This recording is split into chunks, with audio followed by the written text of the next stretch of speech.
खट्टी मीठी कहानियाँ। यह कहानी उस पुराने गांव की है जहां लोग अब भी अपनी परंपराओं और मान्यताओं के साथ जीते थे।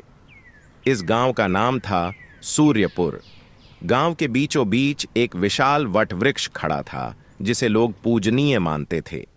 इस वटवृक्ष के नीचे ही गांव की सभी सभाएं और महत्वपूर्ण निर्णय लिए जाते थे। पहला अंश, गांव का जीवन। सूर्यपुर में एक किसान रहता था जिसका नाम था रामू। रामू की खेती ही उसकी जीविका का मुख्य साधन थी। वह परिश्रमी और ईमानदार था, परंतु हाल ही में उसकी फसल बार बार खराब हो रही थी। रामू की पत्नी गीता भी इस समस्या से चिंतित थी। उनकी आर्थिक स्थिति दिन ब दिन खराब होती जा रही थी। दूसरा अंश, मदद की खोज। एक दिन रामू ने सोचा कि वह गांव के बुजुर्गों से सलाह लेगा।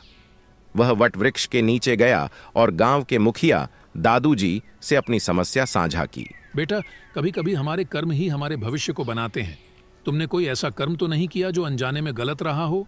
रामू ने सोचा और उत्तर दिया, नहीं दादू जी, मैंने तो हमेशा सबके भले के लिए ही काम किया है।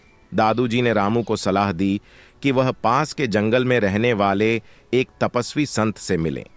वह संत सभी समस्याओं का समाधान जानते थे। अगले दिन रामू ने संत से मिलने का निर्णय लिया।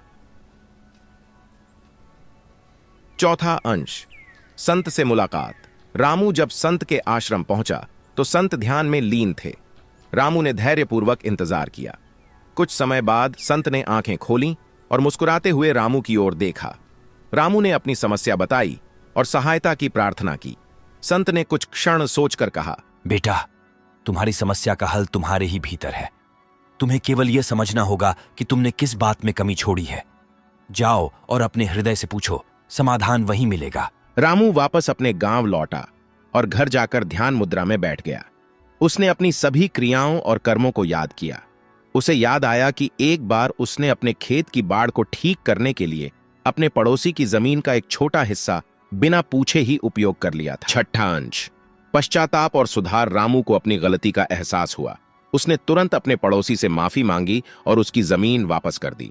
पड़ोसी ने उसकी ईमानदारी की सराहना की और दोनों ने एक दूसरे को सहयोग देने का वादा किया। सातवां अंश, परिवर्तन की शुरुआत। रामू ने महसूस किया कि जब वह सच्चाई और ईमानदारी के साथ कार्य करता है तो उसका जीवन भी सही दिशा में चलने लगता है। उसके बाद उसकी फसलें अच्छी होने लगीं और उसकी आर्थिक स्थिति में भी सुधार आया। आठवां अंश, गांव की समझ। रामू की कहानी गांव में फैल गई। लोग उसकी ईमानदारी और सत्य के प्रति उसकी निष्ठा की प्रशंसा करने लगे। यह कहानी पूरे गांव में एक उदाहरण बन गई कि सही मार्ग पर चलने से ही सफलता प्राप्त होती है। 9वां अंश, शिक्षा। इस घटना ने गांव के सभी लोगों को यह सिखाया कि कभी कभी हमारी छोटी छोटी गलतियां भी हमारे जीवन में बड़ी समस्याएं पैदा कर सकती हैं।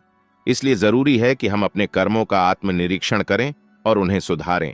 9वां अंश, संतुष्टि और समृद्धि। रामू अब न केवल अपने खेतों में मेहनत करता बल्कि दूसरों की मदद के लिए भी हमेशा तत्पर रहता। उसकी यह सोच गांव के अन्य किसानों को भी प्रेरित करती और गांव में समृद्धि का वातावरण फैल गया। हर कोई खुश और संतुष्ट था क्योंकि वे जानते थे कि सही कर्म और सच्चाई ही जीवन की सच्ची सफलता का मार्ग है। इस प्रकार सूर्यपुर गांव एक आदर्श गांव बन गया जहां लोग अपने कर्मों को सही दिशा में रखते हुए एक सुखी और समृद्ध जीवन जीने लगे।